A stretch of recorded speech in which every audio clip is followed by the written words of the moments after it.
But are you with me on this, Joe? Like, could he just come out and have just, hey, look, I'm going to have my interpreter with me. I'm going to answer questions. I didn't do anything wrong. I have nothing to hide. But you always have that script. It reminds me of Sammy Sosa back in the day going in front of Congress. Like, look, I speak the English language, but just not today. Yeah, let's rewind here. Are we all 100% sure that Otani, who, from Japan, who absolutely knows English, was taught English growing up, but still needs an interpreter in the United States? Are we all, he didn't just get here. He's been here for what, 7 years, 7 years? Can't speak a lick of English, needs an interpreter, please. And how good a friend is that, Donnie, you think, his interpreter? I mean, must be a really good friend. And by the way, where do we get this job? $300,000 a year just to be an interpreter for your best friend, and you end up blowing that or apparently being the fall guy? We'll find out much, much more as we go. But this is only the first onion that we're going to peel here in this story. We'll see what happens later down the line. You ready for more gambling information? Well, you get it on the SportsGrid Network, no doubt about it. But how about Jontay Porter? He has been not suspended, but stepping away, I guess, from the team due to legalities because they're feeling like he might be involved in a betting scandal by betting unders on himself, then leaving basketball games early. Something might be cooking here, Joe. It's Darwinism at its best, right? Survival of the fittest. Dude, you're an idiot. I don't know what else to say. Your prop was 7.5. And when the books come out and be like, well, that was the most profitable, the public, we lost more money on a 7.5 prop on a guy that nobody's ever heard of. And you didn't think that was going to raise any red flags. Like, dude, please go away.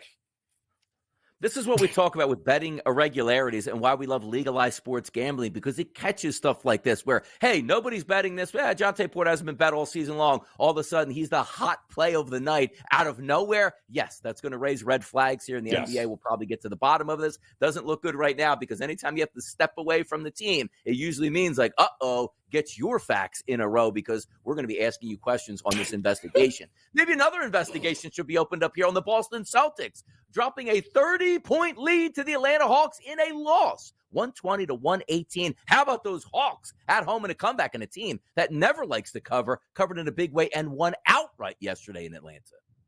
One of our producers here on the network, Pat Foster, having a coronary last night on In-Game Live as that was actually unfolding in real time.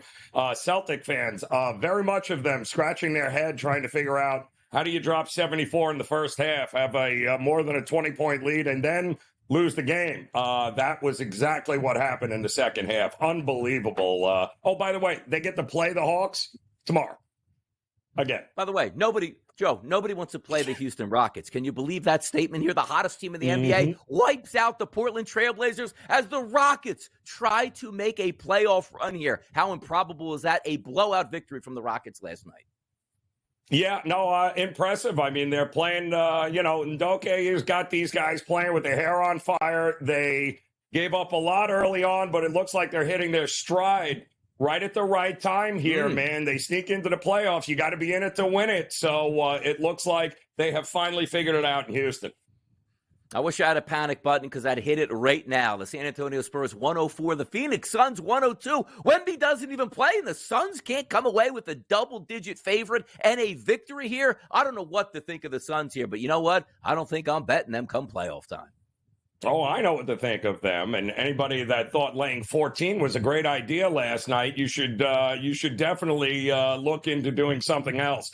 This is the most inconsistent, unreliable team that there is with three megastars. That was embarrassing last night, Dottie. Embarrassing.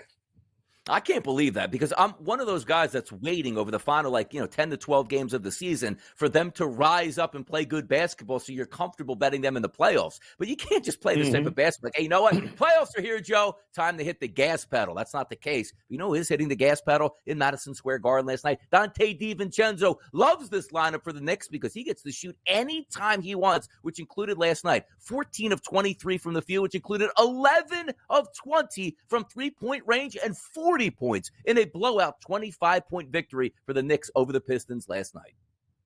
Write this down. There is no team that has checked out on the season more than the Detroit Pistons right now. And look at that line, Donnie. It closed at minus 17 with a total of 212. Minus 17, and it covered. Blowout for the Knicks here as they wait for the other superstars in that lineup to get back in. But Dante DiVincenzo having the absolute time of his life. Talking about making runs here in the Final Four with big victories. The Iowa Hawkeyes got a double-digit victory last night, and it was a close one against the West Virginia Mountaineers. Caitlin Clark scored 32 of Iowa's 64 points as they move on to the Sweet 16. Fun note, her in-game prop was, I believe, pre-flop was 33.5 total points there, Donnie. Not only did they almost lose, but she didn't cover the prop. But they do survive in advance, and that's really all it's about come Sweet 16 time, isn't it? Oh, the TV execs did not like that tie game with 2 minutes there. They love the way that game finished, pushing Iowa through at this point. Also, in that game, passes Kelsey Plum for number 1 overall in single-season scoring. So the records continue to fall. Another game on the horizon here for Caitlin Clark. We'll see what Iowa's able to do, but still the heavy favorite, those South Carolina Gamecocks under Dawn Staley. We got more NBA action to talk in the next segment. It was a big night in the NBA. Let's get the table set for tonight. Joe Ranieri, Donnie Rightside, right here on the Early Line. We'll be back.